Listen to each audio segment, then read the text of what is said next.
Nous essayons aujourd'hui l'Audi Q2. Le Q2, c'est le petit SUV de la gamme Audi sous les Q7, Q5, Q3. Il mesure 4,19 m de long. Pour vous donner un ordre d'idée, c'est 3 cm de plus qu'un 2008. Le Q2 existe en 2 ou 4 roues motrices, mais pas avec toutes les motorisations. Ici, on a le petit diesel, un 1,6 litre TDI de 116 chevaux, qui n'existe donc qu'en traction. Par contre, il laisse le choix entre boîte mécanique ou S-tronic, c'est-à-dire double embrayage.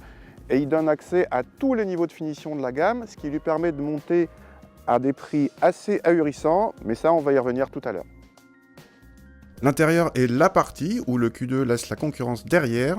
La présentation est soignée, plus flatteuse que celle de tous ses rivaux, y compris le Countryman ou le T-Roc.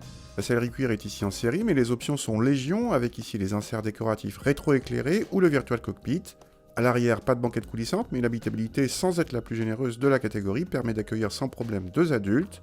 Le coffre s'approche des 400 décimètres cubes selon nos mesures, roue galette comprise. C'est moins bien qu'un Countryman ou qu'un T-Roc. Alors ce 1,6 litre TDI 116 chevaux, c'est un 4 cylindres, et on va commencer par dire qu'on l'entend un petit peu trop pour ce SUV avec son positionnement très premium quand même. On aurait aimé entendre un petit peu moins le grondement du diesel. Question performance, bon, c'est largement suffisant pour une conduite de tous les jours, mais si on a besoin d'une bonne accélération, clairement il faut prendre le modèle au-dessus, qui est à savoir le 2 litres TDI 150. La boîte DSG, la boîte S-tronic, elle est fidèle à elle-même, elle est douce, elle est rapide, elle est bien gérée. Par contre, les derniers rapports sont très longs, ce qui fait que sur autoroute, dès que vous appuierez un petit peu fort sur la pédale d'accélérateur, la boîte va rétrograder. Mais bon, en même temps, ça va tellement vite. Pour la partie châssis, là, notre modèle d'essai en design luxe, il a droit à des jambes de 18 pouces d'office.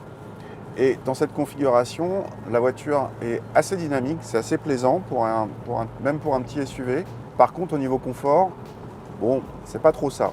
Si vous voulez plus de confort, il faudra prendre les finitions inférieures avec les jambes de 17 voire de 16 pouces en entrée de gamme.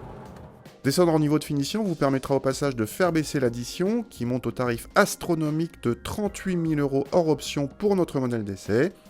En fait, le Q2 le moins cher est à 25 000 €, soit quasiment le prix du 2008 le plus cher.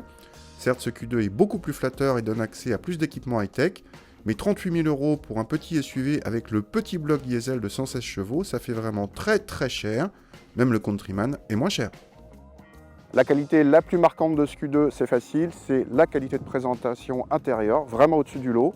Et le point faible le plus marquant, c'est facile aussi, c'est le prix, vraiment ahurissant pour la catégorie.